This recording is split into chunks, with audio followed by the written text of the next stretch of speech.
beragam budaya, memiliki berbagai suku yang berbeda-beda, tapi kita harus saling bersatu. Ya kan? Nah, sekarang kita lihat dalam sini, dalam seperti ini, kita diminta untuk melakukan diskusi. Nah, di sini Ibu minta hanya dengan sebangku saja ya. Ya, bisa kan? Nah, apa yang mau kita diskusikan? Di sini kita diminta untuk apakah Udin dan teman-teman membawakan budaya dari daerah kita? Ya, apakah kita perlu mengenal dan memahami daerah-daerah lain di Indonesia? Nah, ini yang kalian diskusikan.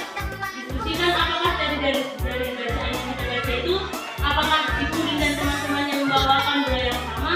Kemudian yang kedua yang paling penting, diskusikan apakah mengapa kita sangat perlu untuk mengenal budaya dari daerah lain. Oke, bisa? Nah, silakan didiskusikan. Pasti disayang mama dan papa. Kalau kau pintar, teman-teman Sudah selesai? Coba siapa yang mau maju duluan? Silakan maju bersama teman-teman. disayang Semuanya mendengarkan ya bagaimana hasil diskusi orang mereka. aku disayang. Pendapatku adalah Udin dan teman-teman membawakan budaya dari daerah yang berbeda-beda. Mereka membawakan beragam budaya dari Indonesia. Hal itu menunjukkan bahwa Indonesia mempunyai beragam budaya. Menurut kami, kita perlu mengenal dan memahami daerah-daerah lain di Indonesia supaya kita mengetahui Indonesia mempunyai keragaman Tujuh delapan sembilan. Oke, tepuk tangan untuk mereka berdua. Tujuh delapan sembilan. Oke ya, kita sudah selesai mengerjakan kegiatan diskusi. Berarti tadi Indonesia mempunyai beragam budaya. Indonesia yang harus kita jaga, harus kita kenali supaya kita tahu bahwa negara kita Indonesia itu merupakan negara yang kaya akan budaya. Oke, kita lanjut ke pembelajaran kita. Halaman 34 tentang pengolahan singkong. Dengarkan Ibu baca, semua memperhatikan.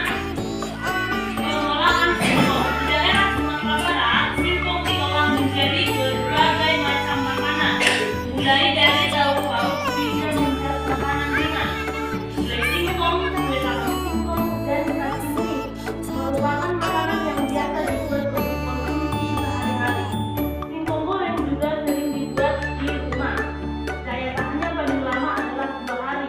Teknologi pangan memiliki peran penting dalam mengolah singkong.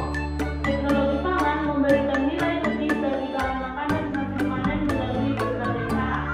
Tekniknya adalah melalui pengawetan, kemasan, dan penyimpanan. Dengan demikian, singkong dapat dinikmati dalam jangka waktu lebih lama. Dengan adanya teknologi pengawetan dan pengemasan bahan pangan, singkong dapat diolah menjadi berbagai jenis makanan. Singkong diolah menjadi dapat kala kaliang, rendang singkong, dan kalau buat singkong pedas. Teknik pengemasan yang baik mampu membuat makanan tersebut awet hingga 3 bulan atau lebih. Nah, tapi kita tahu dari bacaan ini ada yang namanya teknologi pangan. Teknologi pangan itu berfungsi untuk mengawetkan makanan sehingga makanan itu dapat dinikmati lebih lama. Seperti singkong ini tadi, ya kan?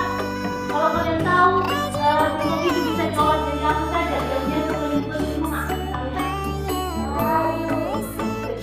Singkong itu bisa lagi diolah jadi apa? Nah, seperti keripik.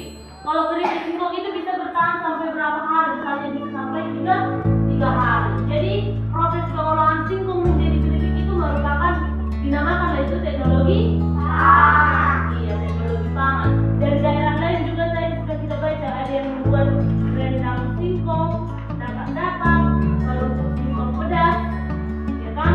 Itu bisa dijual kemana-mana. Misalnya dari diproduksi di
Itu juga dioles